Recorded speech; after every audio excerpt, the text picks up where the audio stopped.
Hello and welcome to another episode of the Profitable Pothead. As you know, this is Nicole. Yesterday we were talking about gratitude and I mentioned overflow, but I wanted to make sure we could really talk about this concept of overflow. I remember a few years ago, okay, this is hard, I'm being brutally honest. I remember being angry all the time. So whether I was just walking around in the grocery store or I was driving on the highway, I was just mad. And I know that I was mad because that's all that came out of me.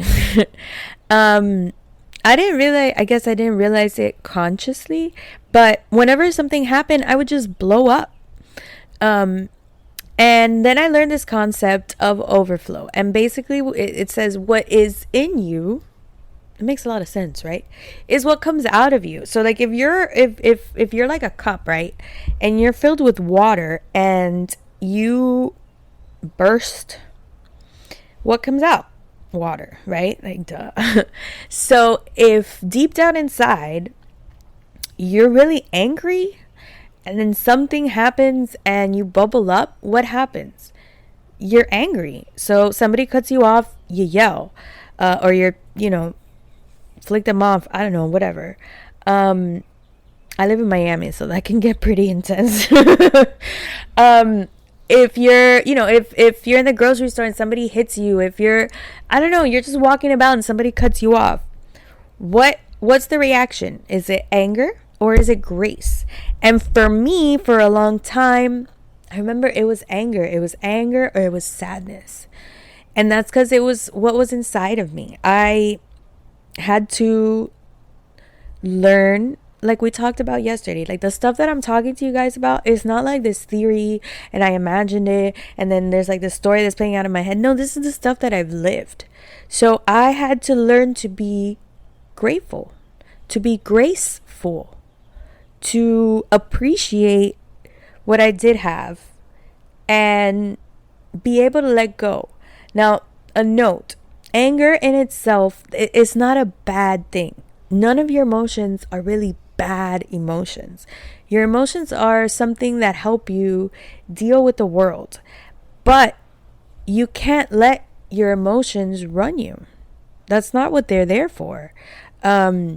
I used to let my emotions run me. I feel things very deeply.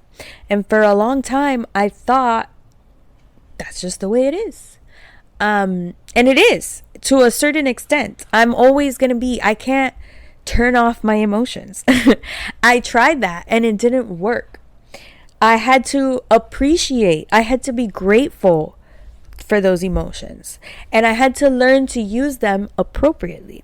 So when I was angry, anger came out of me.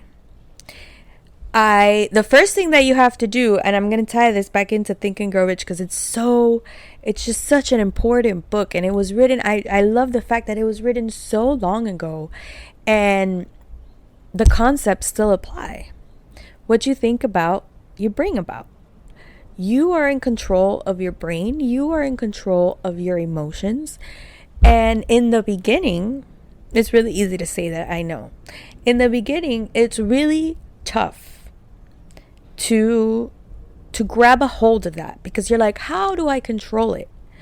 Going back, how do you control it? It's the questions that you're asking yourself. It's the stories that you're telling yourself. It's the perspective that you're using to look at these things. So when I'm in traffic and someone cuts me off, my first instinct, of course, is to get upset or to yell or to flick somebody off. It used to be. Now I can just take a breath, be like, man, that dude is obviously peeing his pants. He's in a hurry. Thank God I didn't get in an accident. Thank God they didn't hit me. I'm so grateful that I was paying attention. Those are the things that I allow myself to think. You have to make yourself stop. The first thing is, when you're feeling that emotion, stop in it. Don't let it take over you. Stop. Why do I feel this way? Is this beneficial to me? Am I going to really... One of the things that I asked myself when I was trying to make this transition was, do I really want to spend the rest of the day thinking about this? Do I really want to let this affect all the rest of the meetings that I had? Because when something like that happened to me, I would take it with me the rest of the day. You know, and you've got to learn to leave things in the moment too. Because I was holding on to it. And so the anger, I was just holding on to it. That's why it was inside of me. It's because I held on to it. I was gripping it so tight. And I don't know, I'm going to get you. Like, you don't know who that dude is in traffic. Like, what are you going to do? Like, cause an accident? Like, come on, dude. You know what I mean? So you learn to stop yourself. One of the things that I had to do, and it was a really hard question for me to ask myself, but I had to stop and be like, why do you continue to allow this feeling to happen? Do you enjoy this feeling? That's a tough question. Do you enjoy that feeling? Have you learned to associate some kind of pleasure with a feeling of anger or sadness? That's a scary, scary question. And it's something that you're going to have to look at in yourself. That's what I had to do. And you're going to have to answer that. And then you're going to have to decide that it's not, that you don't like that, that's not how you want to feel. Did you catch that? You have to make the decision to feel grateful. You have to make the decision to adjust your perspective. Nothing else can do it for you. Nobody can show it to you. Nobody can inspire you to do it. This is just a question you're going to have to look at yourself. I didn't even look in a mirror. I sat in my bed. I was bawling my eyes out and I said, Nicole, do you enjoy this? Why do you keep doing this to yourself? How can I be the person who doesn't do this? How can I be the person who's happy, who's joyful, who knows that everything is going to be okay, even if it's not okay? We have to get used to things not being okay. That's one of the things I had to learn. I've lost 2 moms. And I've had to learn that I'm going to be okay even if things aren't okay.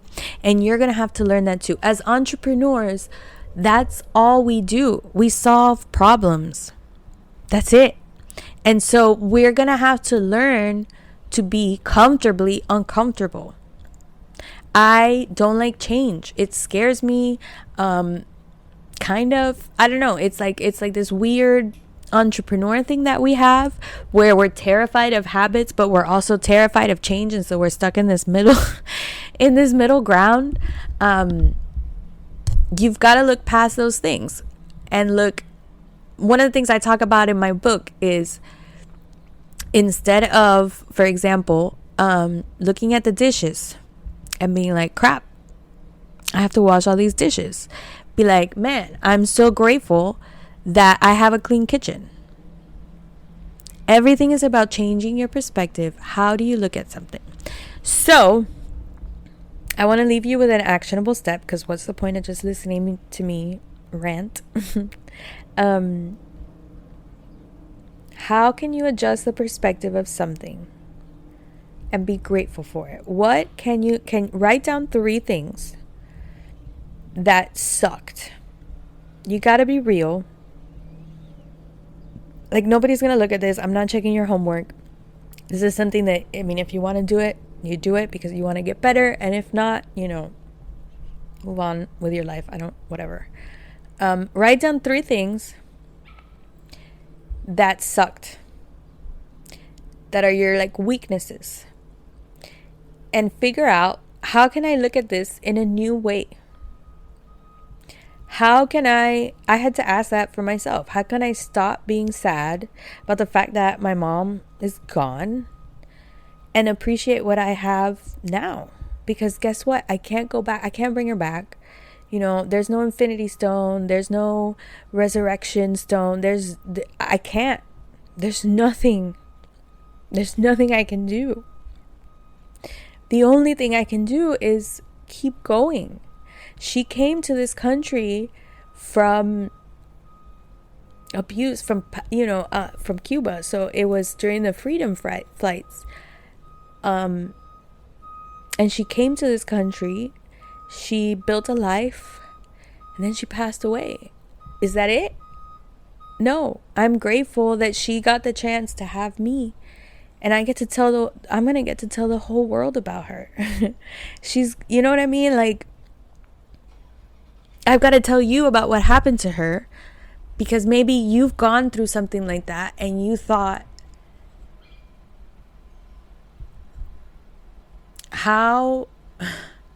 this is what I thought when I had a miscarriage. Like 10 years ago, man. I remember looking out the window and the sun was shining so bright and the wind was blowing and it was just so beautiful outside. And I was so confused and angry, and I was like, how in the world can this world just keep spinning? How is everybody else okay when my baby just died?